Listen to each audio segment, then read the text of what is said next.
the opportunity to visit here. I'll talk about local quenches and quantum chaos from higher spin perturbations. This work is based on these two papers with Justin and Prem. Recently, out-of-time order correlators have been an important diagnostic to see whether a CFT admits a holographic dual. An out-of-time order correlator in a finite temperature CFT has heuristically this form where f of z is some function of the cross ratio of the 4-point function, and there is e to the power lambda t, where lambda is the Lyapunov exponent, which dictates the decay of this out-of-time order correlator. In the paper by Maldacena, Shankar and Stanford, they proposed a bound on the Lyapunov exponent, which says that the lambda should be less than or equal to 2 pi by beta. And the theories admitting a gravity dual saturate this bound. We want to study these quantities, the out-of-time order correlator, scrambling time, and the Lyapunov exponent for a spin 3 Chern-Simons theory in 3 dimensions. It was observed by Perlmutter in a recent paper that he used large C conformal blocks to show that in a CFT with an operator carrying a spin 3 charge, the out-of-time order correlator violates the MSS bound and gives the Lyapunov exponent to be 4 pi by beta. You said 3 dimensions, did you mean 2 dimensions? In 3D as in gravity 3D, and the CFT is 2D. Yes. So we re-examine this spin 3 Lyapunov exponent derived by Perlmutter through holography. So he has done a CFT calculation. We examine it through holography and find that in fact there is a bound on the spin 3 charge, which is given by this formula. So curly W is the spin 3 charge, and delta is the conformal dimension of the heavy operator in the out-of-time order correlator. So the spin 3 charge should actually be less than the conformal dimension of the heavy operator by this formula, and only when the spin 3 charge is bigger than this bound, then it is the Lyapunov exponent actually violates the MSS bound. Also, beyond this value of the spin 3 charge 2 delta by C, actually the entanglement entropy is also not a nice function, in the sense that entanglement entropy becomes complex. So there is something wrong with the theory after this value of the spin 3 charge. So this is based on a 4-point correlator of this spin 3 operator? I mean, it's based on a 4-point function, too heavy, too light, and the heavy operator carries a conformal has a conformal dimension delta, and it also carries a spin 3 charge Q. So there is a closely related correlator called the quench correlator, which measures the jump in the entanglement entropy. So I'll begin by telling about the quench correlator. And W was the spin 3 charge? Yes. So is the entanglement entropy of a system with what? I'll tell. When it becomes complex? Yes, yes, I'll tell it in a minute. Okay. So essentially, we consider a conformal field theory in 2 dimensions with an entanglement interval from L1 to L2.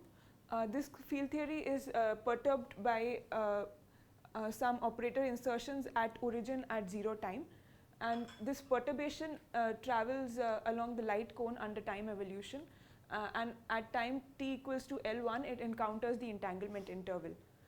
So because of the presence of this perturbation, the entanglement entropy of the interval changes, and the jump in the entanglement entropy is shown here. So the beginning of the jump is L1 and the end of the jump is L2. So the entanglement entropy has this non-trivial jump for times inside the entanglement interval. And it's exactly 0 for L1? No, it's not 0, it's the difference is, so essentially we subtract out the value before. I understand, but the difference is exactly 0 when for t less than L1 and t greater than L2? Yes. Yeah. So yeah, then this system is can be specified by a reduced density matrix. So that operator will be any operator, or was it like It's a particular- local operator. any local operator? Yes. Yeah. So the reduced density matrix of the CFT is given by taking the thermal density matrix. Because the CFT is at finite temperature, that's why we start with the thermal density matrix and then act on the thermal density matrix with these excited state operators O and O dagger, which are creating the perturbation in the theory, and then evolve in time by the e to the power minus IHT and e to the power IHT. The epsilon here is a damping parameter which is introduced to regularize the quantities. The reduced density matrix just takes this form given here, where the excited state operators O and O dagger are located here on the holomorphic plane in such a manner. So they are actually separated in temporal with epsilon. So this is imaginary time I epsilon minus I epsilon is their location on this holomorphic plane, and so that's the setup. And then we want to evaluate the entanglement entropy, where the entanglement interval is located from a point x2 to x3, and the entanglement entropy is given by taking the log of the reduced density matrix. It just becomes a 4-point function of the excited state operators O with the twist fields sigma and sigma bar. And what we've done is, so what one does is absorb the time dependence in the location of the twist fields. So this is the setup for evaluating the entanglement entropy.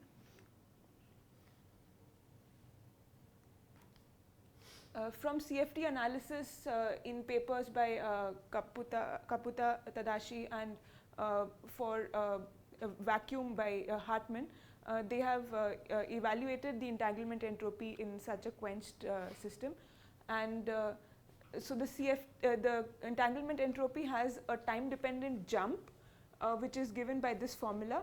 The function z here is time-dependent and given over here.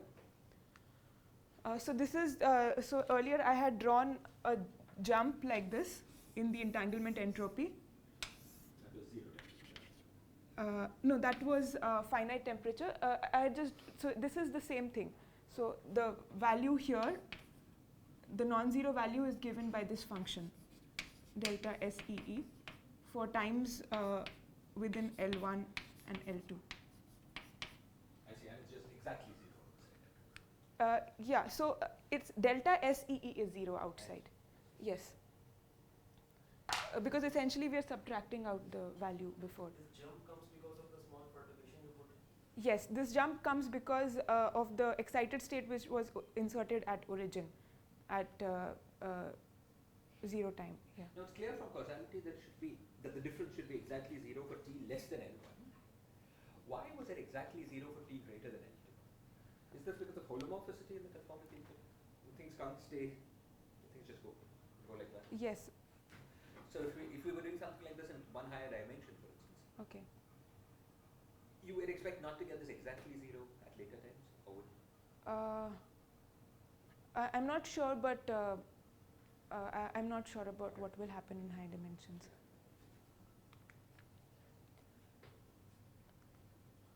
So the function here, this time-dependent function, is actually related to the cross ratio, which we can see. So the cross ratio, so this is a 4-point function. The cross ratio of the locations of these operators is given by the time-dependent function given here. If you notice, the cross ratio has a very interesting property. So in this plot on the complex Z plane, when the time is increased from 0 to L1, the cross ratio goes from here 0 and it follows the blue arc and goes to the time to the value here, and it encounters the branch cut which exists in this plane. And for time greater than L1, it goes on to the second plane and it keeps going forward till here. So the value of t here is actually L1 plus L2 by 2. So it's in the middle of this, in the middle of the entanglement interval. And then when the time is increased further, it goes back, and at L2 it again encounters the branch cut and it exits the second half of the plane. So that is what gives rise to the step function jump here. So when the cross ratio is actually in the upper half plane, that gives the 0 value of the delta S, and when the cross ratio is in the second, the lower half plane, is what gives the non-trivial jump. Yeah. Now we can consider the holographic dual to this CFT setup. It is given by a BTZ background with an infalling massive particle. So the background I have drawn here, and this background has is BTZ, and it has an infalling massive particle of mass m. The mass of the particle is proportional to the conformal dimension delta of the excited state operator in the CFT. And this particle starts from a distance epsilon from the boundary, and it falls towards the black hole horizon. The distance epsilon from the boundary is also related to the width of the quench in the field theory. So essentially what happens is that because of the presence of this… Confused with something very stupid. Yes. I see three operators, the position of the two endpoints of the cut and the O. Yes. But where was the fourth operator to make up your cross ratio? So there are two operators, so it's created this by… epsilon is the… Yes. So this is the holographic dual, BTZ with the infalling massive particle, and because of the particle, it gives rise to a back-reacted geometry, which is essentially given by a conical defect geometry. The conical defect metric is given here, and the time-dependent back-reacted geometry is obtained by substituting a transformation from the conical defect coordinates to the BTZ coordinates into this conical defect metric. So that's how the geometry becomes time dependent. To begin with, we have a BTZ. It has an infalling massive particle, and because of the infalling massive particle, there is a back-reacted geometry, and so this can be understood as the massive particle being a conical defect, which propagates in the BTZ along a geodesic which is going from the boundary to the horizon, and the coordinates of this conical defect are related to the BTZ coordinates via this transformation, and that's how the time dependence in the back-reacted geometry comes in. So these are the BTZ coordinates t, x, and z, and tau, phi, and r are the conical defect coordinates. So the space is still locally ADS. Yes. So it's got some monodromy or something like that around the deficit. Yes. And this is Lorentzian space.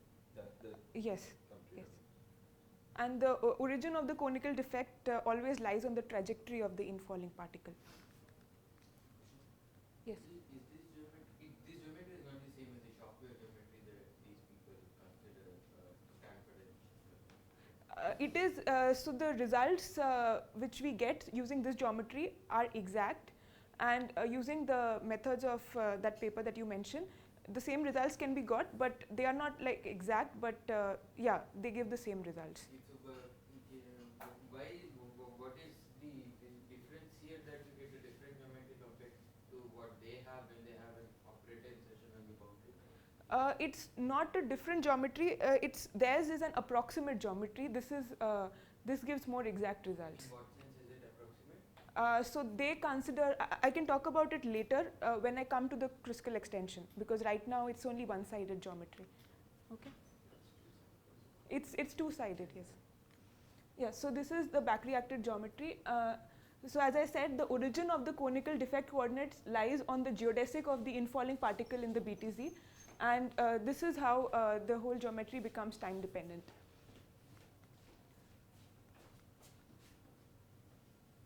So there are a couple of checks that this indeed is the holographic dual to the local quench in the field theory. One of the checks is that if we evaluate the energy density in the field theory by taking the trace of the TT component of the stress tensor, essentially taking the expectation value of the stress tensor in that excited state O, then one gets this profile of the energy density. So it propagates along the light cone. So these are the x minus t and x plus t directions, the v, and the width of the pulse at each point is actually epsilon. And this same graph is reproduced from holography by considering the expectation value of the stress tensor. It's not just a numerical thing, there is exact analytic expressions also match. Then another check of this duality is that the epsilon square correction to the entanglement entropy obtained holographically for time which lies before the entanglement interval is this time dependent function, and this exactly matches with the answer from the CFT. This was obtained by a calculation that we did in our previous paper. So these are the two checks that this is indeed the holographic dual to local quench. Does this conical deficit, does it fall into the black hole? Does it go past the horizon? Yeah, we didn't consider that part. I mean, for our calculation, it is falling towards the horizon. So you focus on early times? We're not focused on early times, but we did not consider what happens to the particle. I mean, if it crosses the horizon. But is the whole geometry? I mean, but it does pass the horizon, right? Or not? I'm not sure. Yes, if it passes the horizon. Maybe the geodesic is such that it doesn't really. It's falling towards the horizon, but it doesn't really hit it. Is this global? Are we talking about global areas 3? Is the field area on a circle? I have very little intuition for 3 dimensions, but in any higher dimension, if you've got a black hole, things always fall in. Okay. I would imagine it's the same here. Okay. Okay. So there may be a difference actually. Yes, it might fall into the black hole because these matching with the CFT that we can do, it only happens for early times. Yes. Okay. Yes. Okay, but then yeah. So and this is exactly where this holomorphic dependence. Once it starts going near the horizon of the black hole, this pulse should sort of spread out. Okay.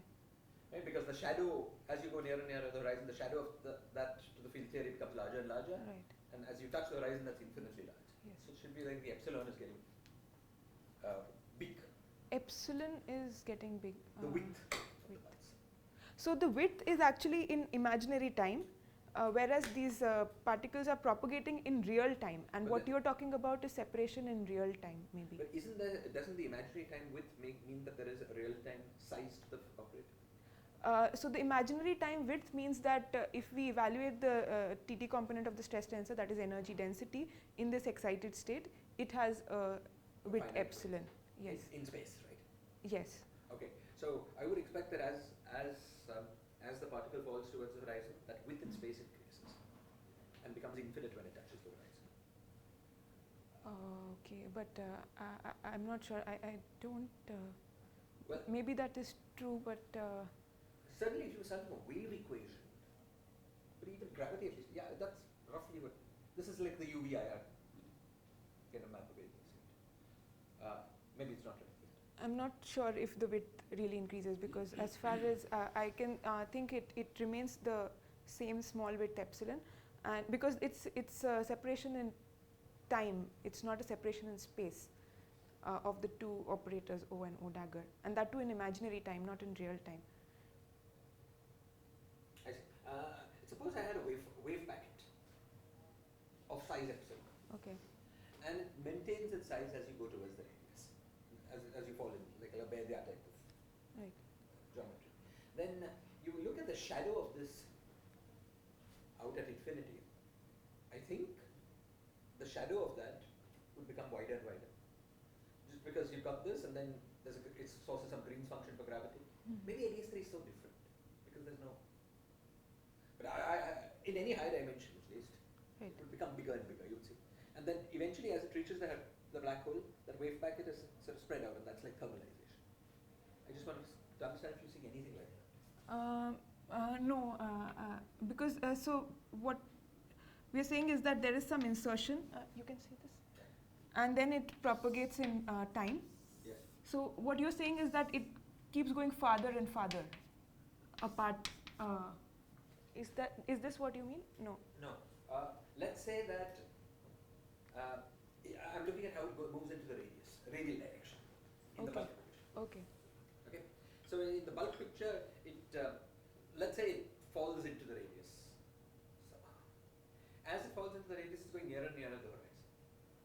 Now, at least in 4 and higher dimensions, if you've got a little wave packet here that's very near the horizon, you ask what stress tensor that corresponds to at the boundary. Okay. As you go nearer and nearer to the horizon, that spreads out more and more. Okay. The shadow of that becomes larger. Okay. Because of the redshift factors. Okay. We Yeah, I don't see how any that of can be that. different in 3D. Yeah. But we don't observe any of something But that's similar because to you've that. not looked at it as it goes through the horizon? Yes, we have not considered it. Yes. Where do you stop the evolution here? I mean, how far do you trace this? So you're talking about the evolution of the conical singularity that you're explaining yesterday? Yes, yes. Okay, so so how far do you trace the evolution of the center of mass of the conical singularity? So not very far, because this entanglement entropy holographically that we match to is traced for T less than L1. L1. So what happens at T less than L1? Where is that conical singularity? It's still falling. I mean, I'm not sure where it is exactly in this geometry, but it's still But it's very falling. far from the horizon Yes, still. yes. Uh, Actually, what happens in holography after this point is that, so this is the picture from the CFT, the step function jump. But holographically, there is like a log growth here in the entanglement I see. entropy. So the zero order term is the one that shows this sharp rise. Is that the point? I mean, you are looking at epsilon square now. Yes, so the zero order term is actually just the value here. Yeah. Holographically. So the pink one is holographic. So it's just the value here. Okay. And then the epsilon correction, there is some epsilon correction to this value. Yes. And beyond t equals L1, there is a logarithmic growth in epsilon. So there is like a log epsilon kind of growth here. And that is different from CFT. So we can match it to this holographic entanglement entropy answer only for t less than L1. And what I'm saying is that the epsilon correction to this entanglement entropy answer for t less than L1 is what matches between the CFT and holography.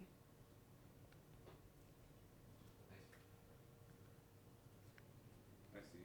So if this is your space like this, so this guy is what? It represents something at the origin to begin with. Yes. And then you have like that. Yes. And your L1 and L2 are somewhere here.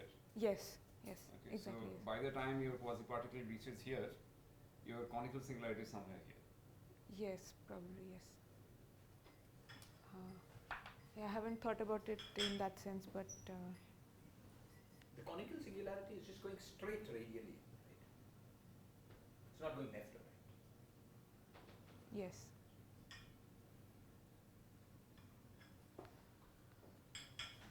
Which in this diagram would be 45 because she's drawing. But it's, so it's going to some finite distance.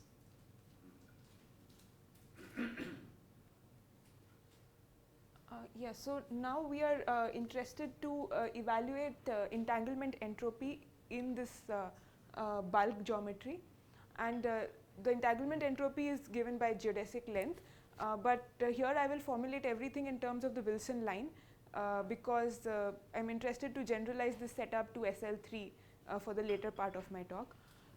So first we begin with the SL2 Chern-Simons connections in the radial gauge, which are given by the following connections A and A bar.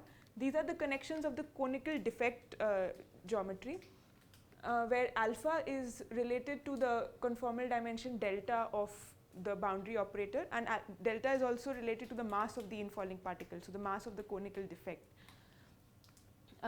X plus and x minus are related to tau and phi, the coordinates of the conical defect geometry. The full connection in this Chern-Simons language is actually obtained by acting on these gauged connections by B inverse A dB. I think this is wrong, there should not be a D here. Sorry, in the situation in field theory, if you wait for a long time, what is the final state? In the field theory, the final state is the same as the initial one. I mean, it just comes back here.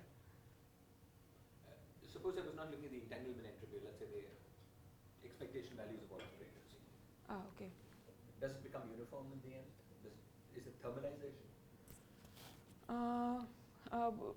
I mean, apart from the stress tensor expectation value, we have not looked at any So other. let's say the stress tensor expectation value, does that just go to a constant uniform thing, or there's some oscillation? So the stress tensor expectation value kind of looks just like that. And it goes on forever? Goes on, yes. We're in a circle, right? So at some point, Yeah, at some point it is cut off. Or do they just circle around the circle and keep them? These shock waves?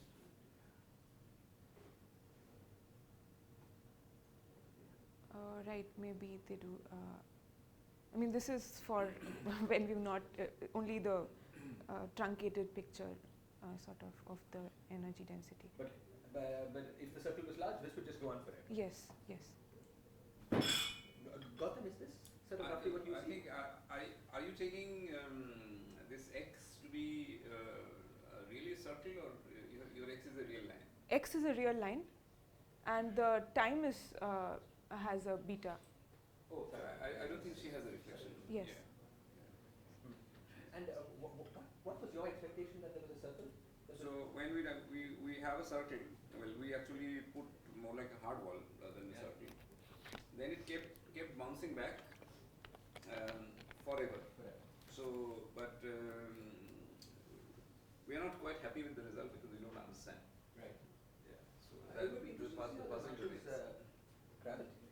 Because in per context, well, there are the boundary gravitons that maybe stay there forever. But everything that goes into the bulk should settle down. So suppose you keep track of the expectation value of, because you've got a conical deficit, that's the only thing that's turned down is. It's still pure, some pure gravity thing, Yes. or some pure I high see. So then it will probably be. Thank you. So we are interested in evaluating the entanglement entropy using Wilson line formalism in this background.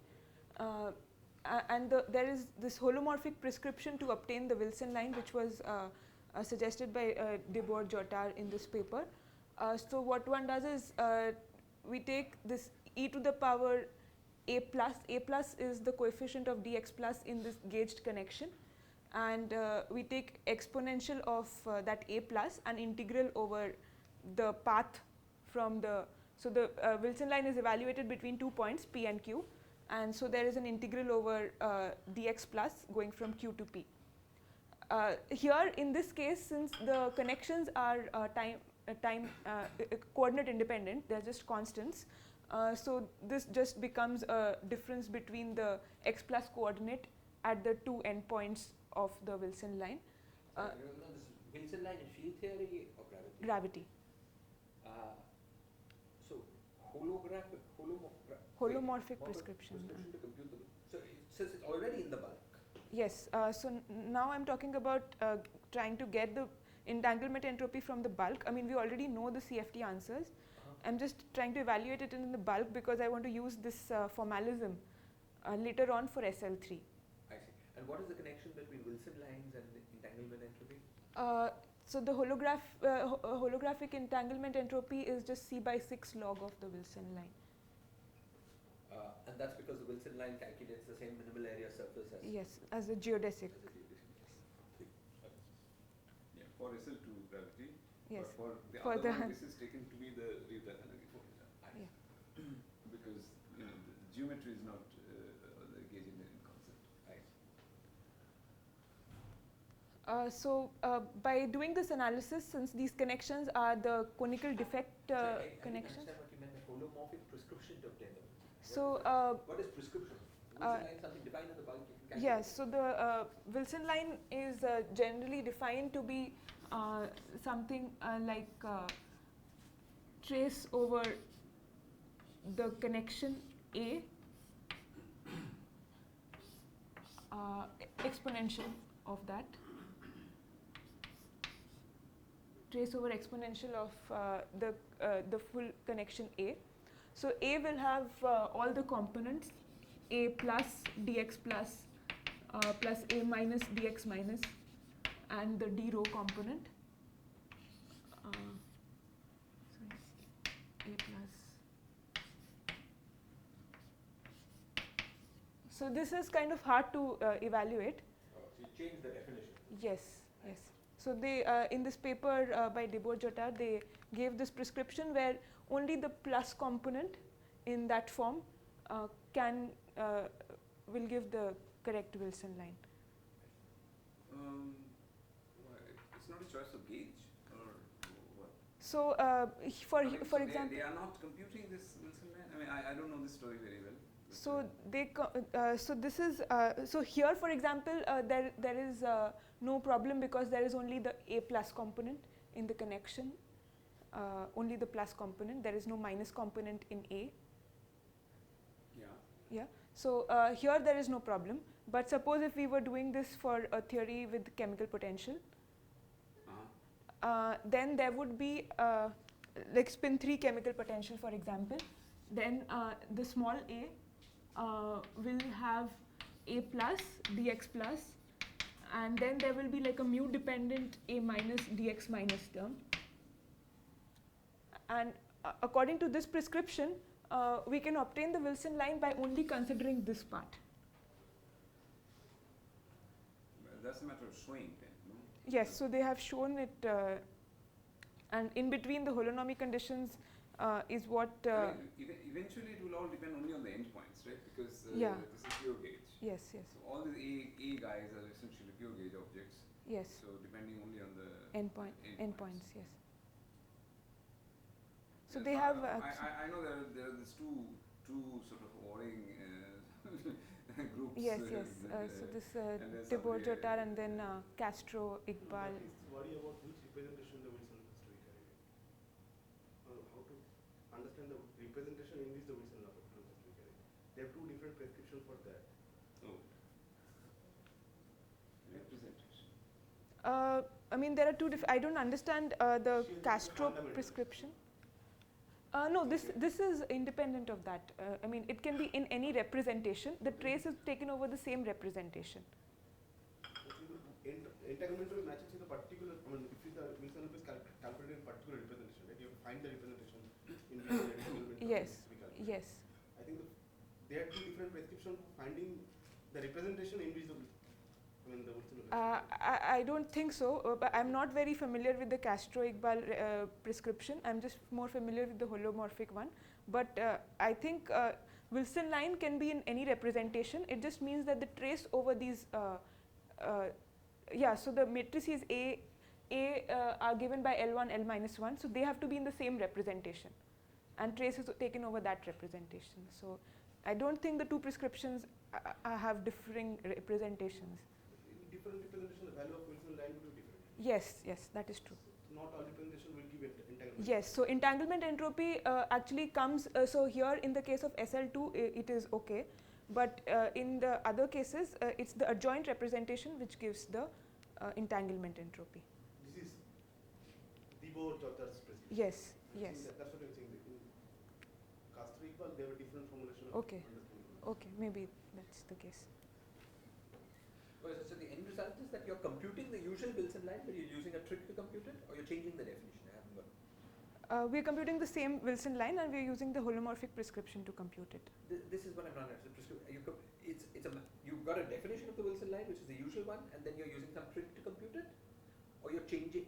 What is the word prescription? Prescription means that evaluating it in this way. Yeah, evaluating it in this way. So have you changed the definition, or you proved a theorem that the usual Wilson line is equal to this? The usual Wilson line is equal to this. Yes. They have proved it. Okay. So we are using that here. So since these are connections in conical defect, we get the entanglement entropy in the conical defect geometry. So if you see, this entanglement entropy is given in terms of the conical defect coordinates r, tau and phi. And now the time dependent entanglement entropy is obtained by substituting these r, tau and phi from this coordinate transformation. And that gives the time dependent entanglement entropy holographically. And this matches with the result obtained from CFT. Here I'll just return to the cross ratio that I talked about earlier, because there is an interesting feature here. So as I said that the cross ratio crosses from the upper half plane to the lower half plane when this jump happens, and it encounters a branch cut when it crosses. And for this non-zero value of the entanglement entropy, the cross ratio remains in the lower half plane, and then at L2 it again exits the lower half plane and goes back to the upper half plane. Now we are interested in a regime where the time is exactly in the middle of this entanglement interval. So that corresponds here to the cross ratio being in the lower half plane but near 0. So that will give z much less than 1. And now we want to take the t going to infinity limit. So I am doing all this because I want to get the out of time order correlator from the quench correlator. Now we want to take the t goes to infinity limit, but if we take the t goes to infinity limit, the cross ratio will just go back and it will cross over to the upper half plane. So that doesn't give the correct answers. So what we do is we take a I epsilon shift in the time. So the time is shifted by t plus I epsilon 1, which is some other perturbation parameter epsilon 1, and then the t goes to large limit is taken. So in that way we can take the t goes to infinity limit while staying in the second sheet, while staying here, like above in the entanglement entropy. So in that limit what happens is that… Sorry, I missed a little bit of the things before this. So just to… Yeah. This cross ratio thing, it happens, now you're describing some calculation in the field theory. Yes, so this cross ratio is the field theory cross ratio. So yes. it's a cross ratio of the four correlators, Correlators, in which you yes. have Yes. The heavy operator Yes. on the left and the right, Yes. and in between you have the two twist Yes. operators. Yes. Okay, and the twist operator of some order n. You're doing the linear entropy? No, and it's twist just operator. entanglement entropy. So it's… Yeah, but it's twist operator of the something that creates an order yes. n cut. Yes, and then the n going to one limit can be taken. Oh, this is just a cross ratio. Cross so ratio. It doesn't know of the Yes. the dimensions. Okay, all right.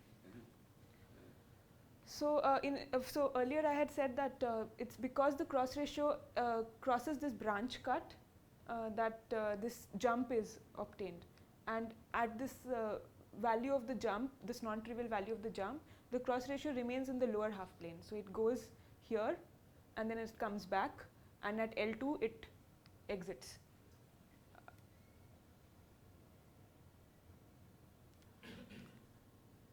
So you're saying that after the analytic continuation, the change of the time can be traced through movement on this Yes, circuit. yes, Yeah? yes. But now I'm actually interested in having a small z, small cross ratio, and also taking a large infinity limit while staying over here in the quench correlator, in the entanglement entropy. So to do that, I introduced imaginary shift in time by I epsilon 1, and that enables me to take t goes to infinity limit while staying on this lower half plane and not crossing the branch cut. So what this does in the So you're saying you are giving a prescription for analytic continuation which gives rise to an out of time order correlator from the quench correlator. Yes. The quench correlator was something which was completely in Euclidean space. So Yes. So that didn't care about anything like OTO or not. And then Yes.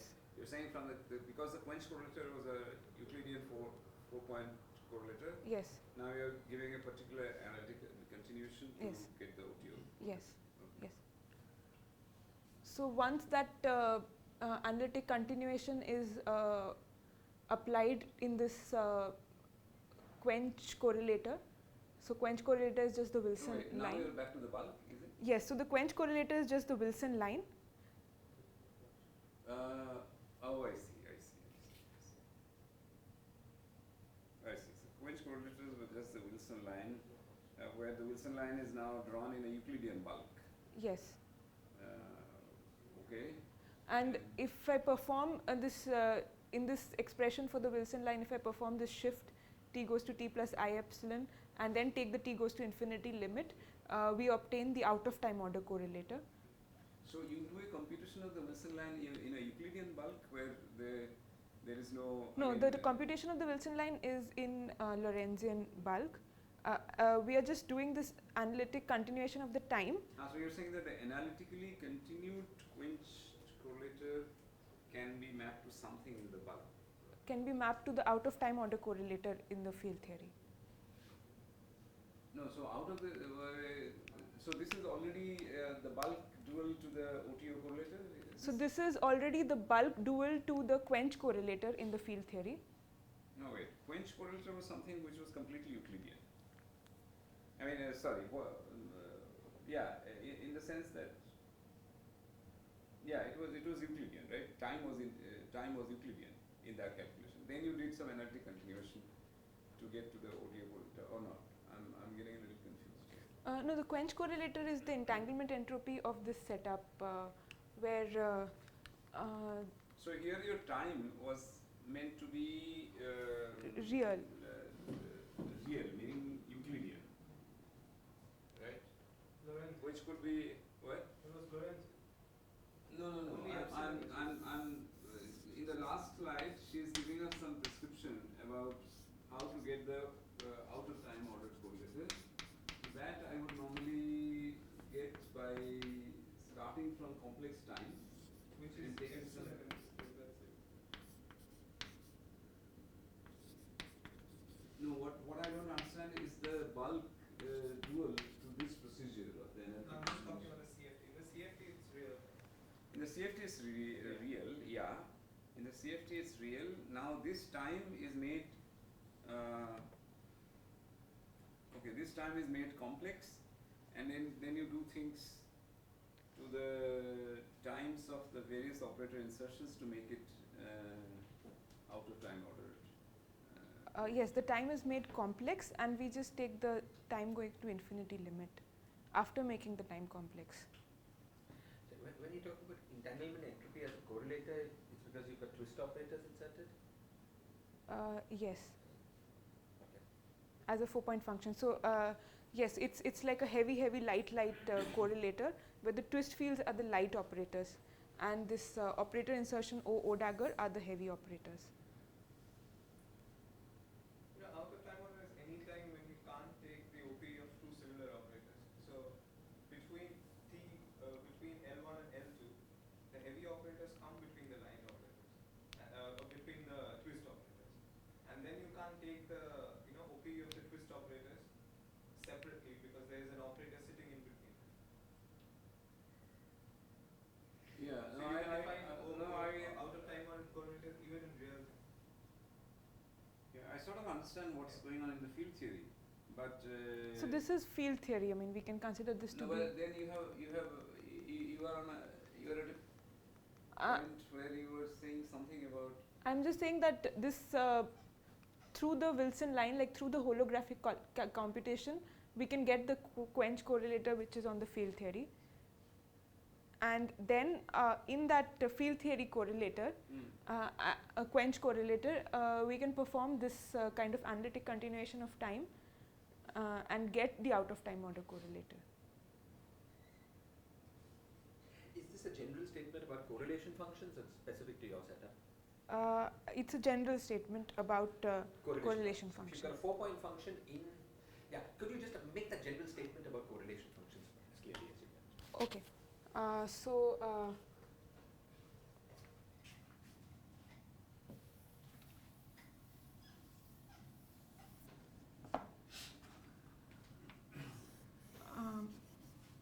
right. So there is a CFT, T and X, and it has a 4-point function. So it has some operators O and O dagger inserted. Yeah, and these are not the locations of insertions. Okay. So on the holomorphic plane, so this is X plane, the operators O and O dagger are inserted here.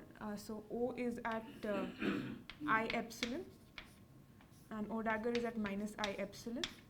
And I epsilon minus I epsilon is complete imaginary time, and Yes. this axis is space. Yes. So this is X is T minus X minus L. So that's the holomorphic coordinate. Okay. So that's this plane, and L is here. So at L1 minus T, there is one twist operator, and at L2 minus T, there is another twist operator, and it is the correlator of this that I am saying is the quench correlator, and it can also be computed using the conformal blocks for heavy light, that kind of analysis.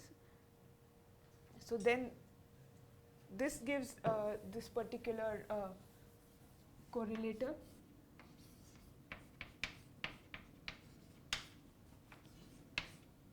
So where are the singularities? So where do you get singularities of this 4-point function, like branch points or something like that? When some light cone condition?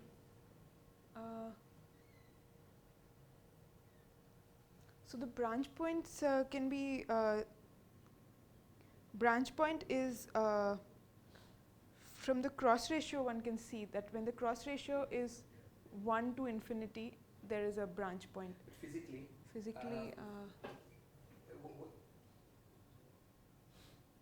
what are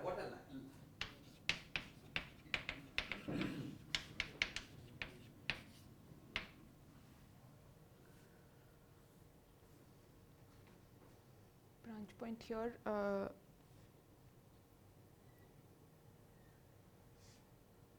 when two operators come together? Is it like as t increases, your crosses on the real line, they move to the left and they're going towards the origin? Yes. Or, yeah? Yeah. And then there is a sort of That gives rise to the jump. So branch points happen, singularities happen in this plane only when two operators come together? Or is there some other condition, some being separated by some? this togetherness is a little misleading here, I think, because it's L1 minus T is becoming I epsilon. So this is some kind of hybrid picture in which if you're just thinking of operator insertion at points which don't move, then it's a light cone, then it seems to be like a light cone singlet. Right, because L1 minus T has to be equal to 0.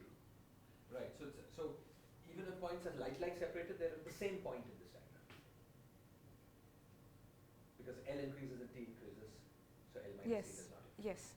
L itself is a very, okay, I'm getting a little confused. L So itself is a very- I don't know. I can call this to be some Z plane, and this is x, so it is t minus x. Z plane is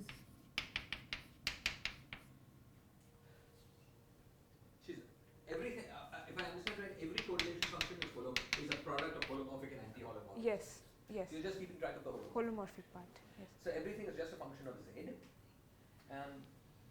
Also, the thing is that in this correlator, the holomorphic cross ratio is the one which has this branch cut, so it has this jump, but the anti-holomorphic one does not exhibit this jump. Great.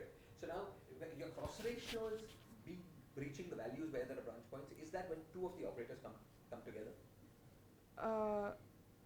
It's when this, so we can think of it as if this is time is increasing and it's going here, then when this point comes here, then there is a jump, it goes up. Yes.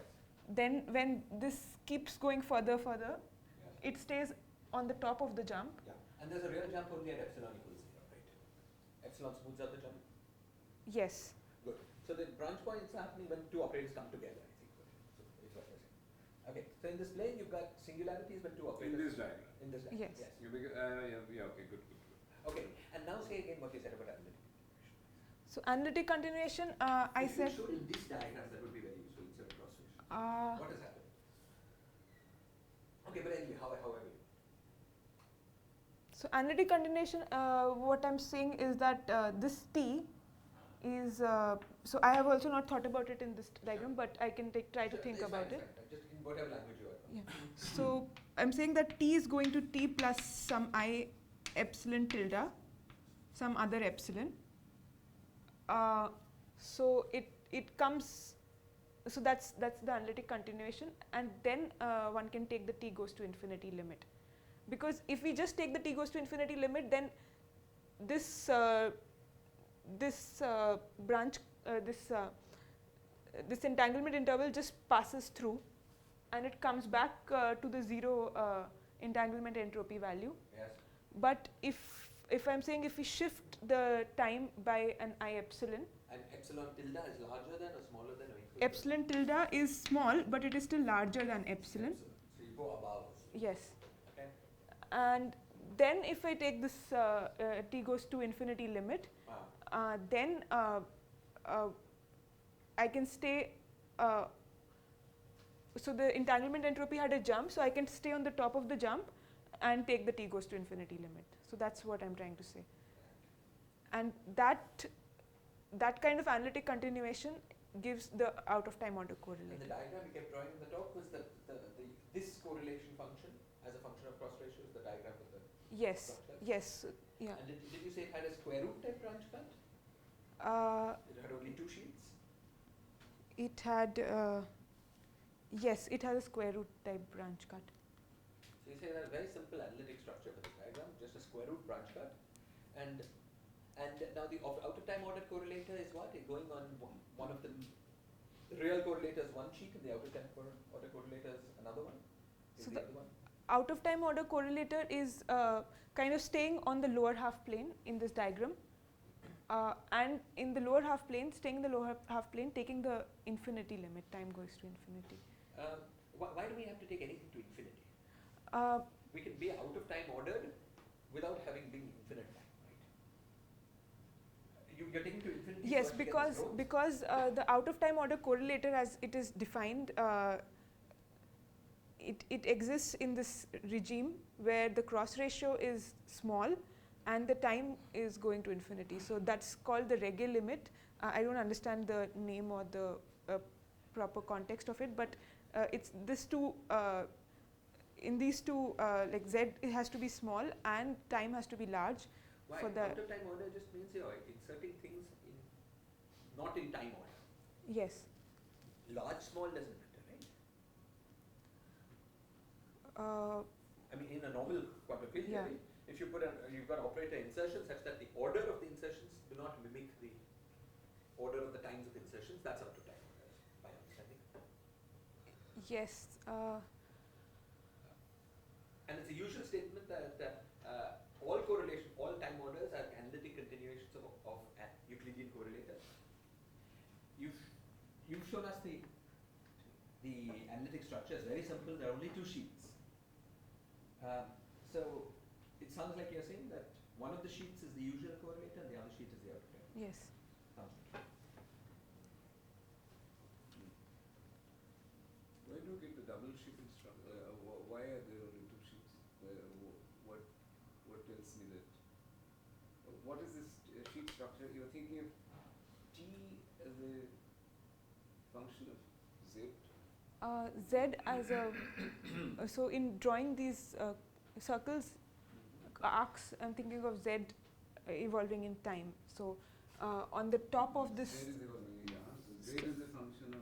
so Z in time, Z is going like this, and then it encounters the branch cut, and this branch cut is T equals to L1, and then it keeps going further in time. Then here it is T equals to L1 plus L2 by 2. Then it comes back in time, and again it exits this second sheet for T equals to L2, and then it keeps going further. That's the.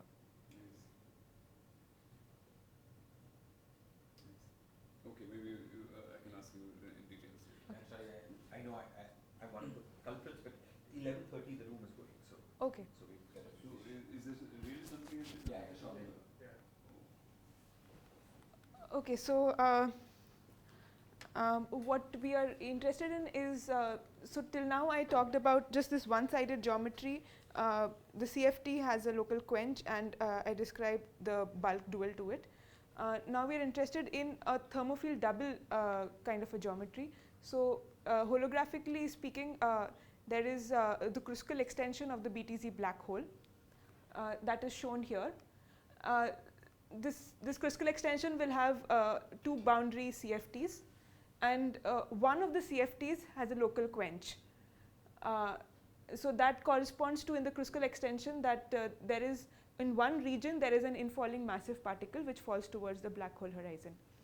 Now if this particle was not there, two entanglement intervals on the two CFTs shown by these two planes have some correlation in between, correlation between them. So that's given by the mutual information, non-zero mutual information.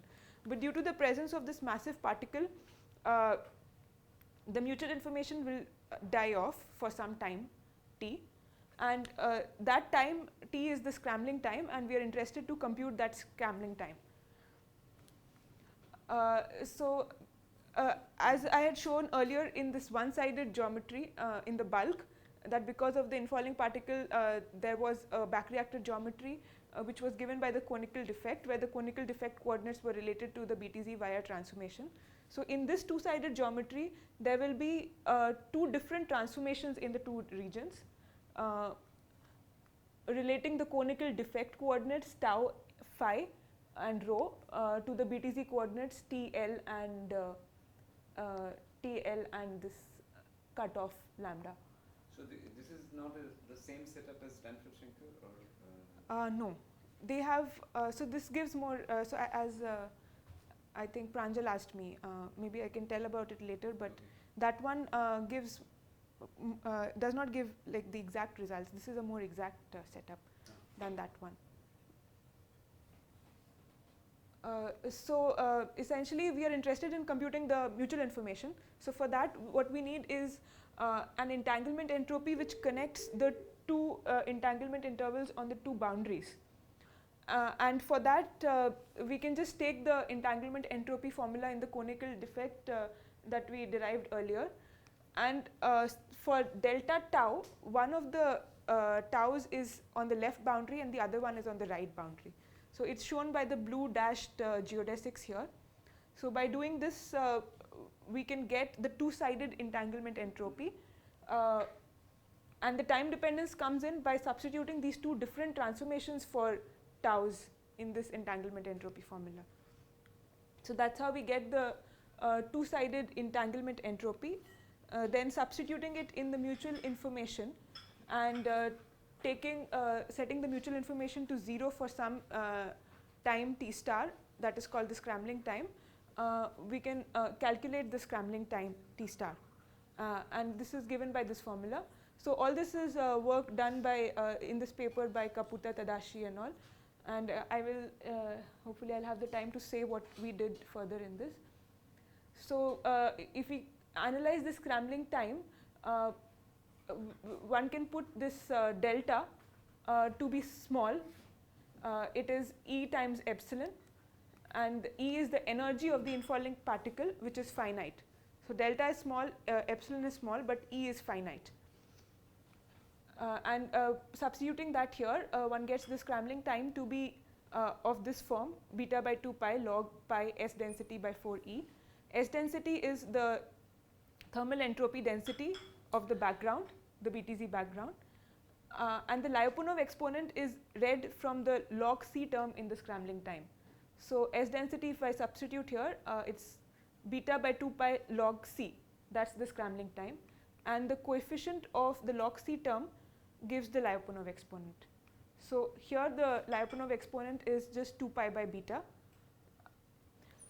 And now since we are interested in this Kruskal extension of the BTZ, this two-sided geometry with the infalling massive particle, but the infalling massive particle now has a spin 3 charge W. So that is the geometry that we are interested in. So what this gives us is that the conical defect is now, geometry is now deformed by a spin 3 charge, which is given by this metric.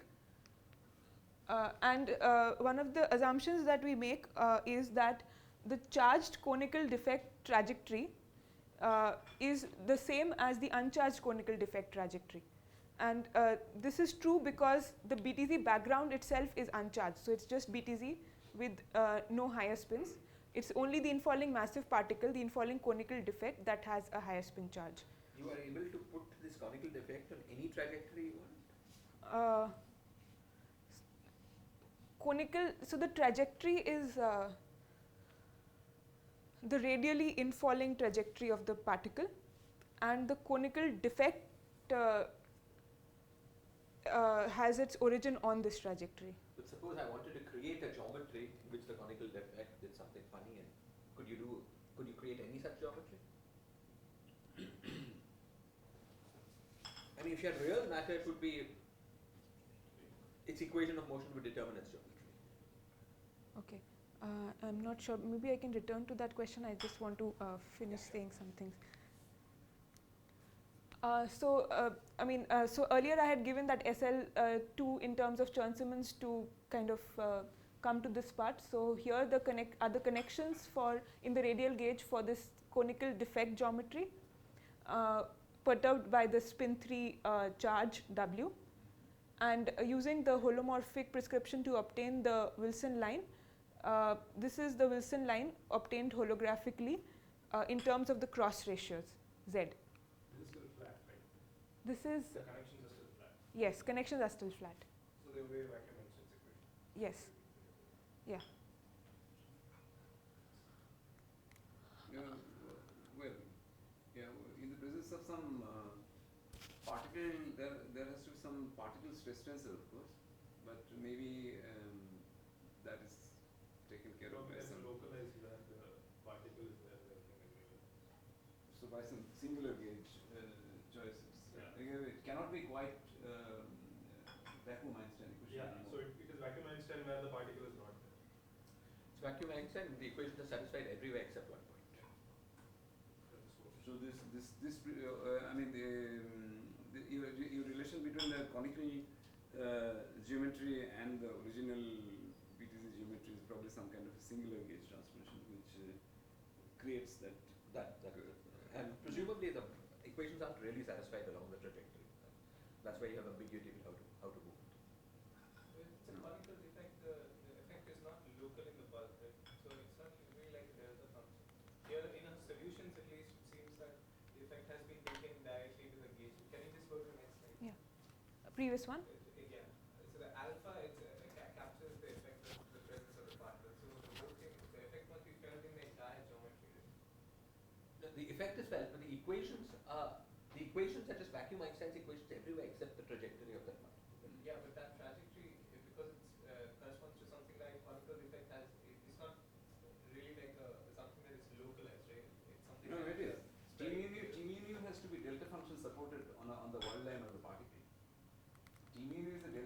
supported on the world line of the particle. That's how Dizzer and Zumino first solved the conical defect geometry. If you ask where is the space-time locally ABS3, it's true everywhere except in the neighborhood of one line. So I'll do one thing. I'll just summarize a certain Yeah, part in please, 5 please. minutes, Yeah, and yes, then yes, yes. we can continue the discussion. That's a good idea.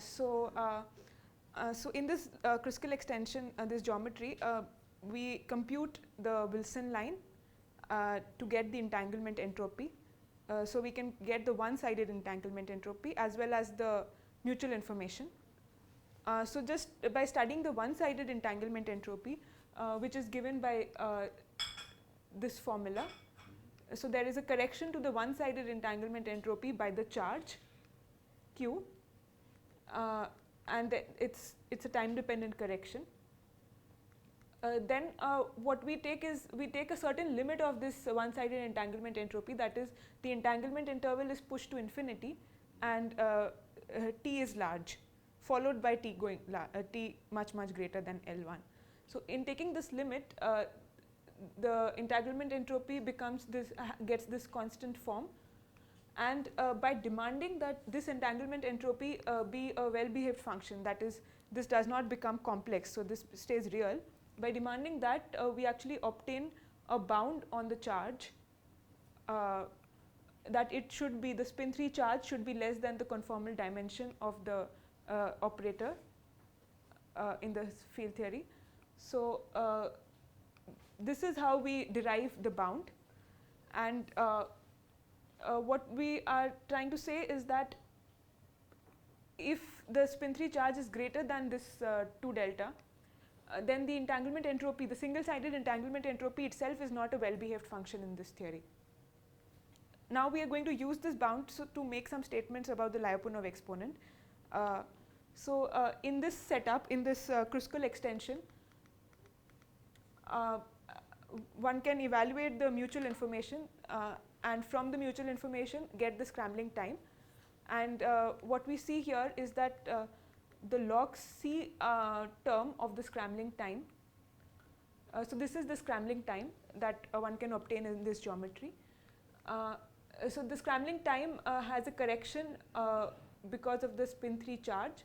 So the scrambling time increases as Q is increased from 0 to a critical value, and it is singular at this value, and then it decreases. However, if we just for the time being consider energy to be 0, then the scrambling time is given by this formula, and you can see that it goes as beta by 4 pi times log C, and it's the coefficient of the log C term which gives the Lyapunov exponent. So in this case, the Lyapunov exponent is 4 pi by beta. So this analysis is a holographic verification of Perlmutter's claim that in a field theory with a local quench by an operator carrying a spin n charge, the Lyapunov exponent is given by this formula, lambda L, the nth Lyapunov exponent is 2 pi by beta n minus 1. So this obviously violates the bound proposed by Maldacena, Shankar and Stanford, but what we claim is that if we look at this out of time order correlator obtained in this two-sided geometry with the spin 3 charge on the infalling massive particle, we can see that actually it does not violate, because for this bound, like for when this charge, spin 3 charge satisfies this bound, the decay of the out of time order correlator is still dictated by the spin 2 Lyapunov exponent, the 2 pi by beta Lyapunov exponent, and it is only when the charge goes beyond this upper bound, that is when the entanglement entropy also becomes complex, it is then that the Lyapunov exponent, it actually becomes 4 pi by beta, and it violates the Maldacena, Shankar, Stanford bound. So so essentially there's something wrong in the theory when the Lyapunov exponent is violating the bound, and we can see this from this analysis. Sorry, I missed, what was the wrong thing? What was the thing that was bad about this 4-point function? So the entanglement entropy Violates the bound. violate. And can you see directly from the 4-point function that some property property of a 4-point function that should be obeyed is not being obeyed? Yes. So so this is just through this kind of saying that the entanglement entropy is not well behaved when the Lyapunov exponent is 4 pi by 3. So this is one of the arguments. Then the other thing that Perlmutter points out, he analyzes Maldesena's arguments. Yes. Maldesena's Good, arguments. yes. He analyzes these arguments and he points out where exactly is the difference. Where is it? So these are the three assumptions, and this assumption is broken. The third one. The bound. The third one is not satisfied.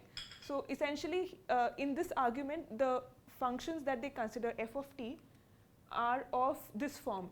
So f of t is 1 plus I epsilon by z, where z is the cross ratio. And the bound, the one that violated, what property of the field theory ensured that for Maldacena? Was it unitarity? Oh. CFT is dual to SN3 are not unitarity. Yes. But I just wanted to reassure us that point 3 followed from unitarity. It follows from some properties of field theory. It's that unitarity. I mean, I'm not sure. I cannot make that statement. So it's actually this one that's broken. So it's not less than 1 in the entire half strip. It is less than 1 in a part of the half strip, but not in the full half strip. But you quoted Perlmutter yesterday. Yes. Which says that the Kac matrix is not. Yeah. Yeah. So this is the analysis in his old paper where he said that there is a spin 3 Lyapunov exponent. So this is that analysis. But recently they have a paper in which they say that they also arrive at a bound for the spin 3 charge, beyond which the Lyapunov exponent will not be the usual Einstein gravity Lyapunov exponent. And they arrive at that. So their bound is it's stronger than ours. So what we find is that the spin 3 charge is actually less than delta square. From some entanglement, by demanding the entanglement entropy is real, but what this Perlmutter, etc., they find is that this charge is less than delta. So that's the kind of bound that they arrive at by looking at Kac matrices and some properties that they should satisfy. So this delta is less than delta square. Is that what you mean? Yes. Yeah, more generally the delta is less than delta square. I will just leave the summary here so that one can get a complete picture, but we can keep discussing.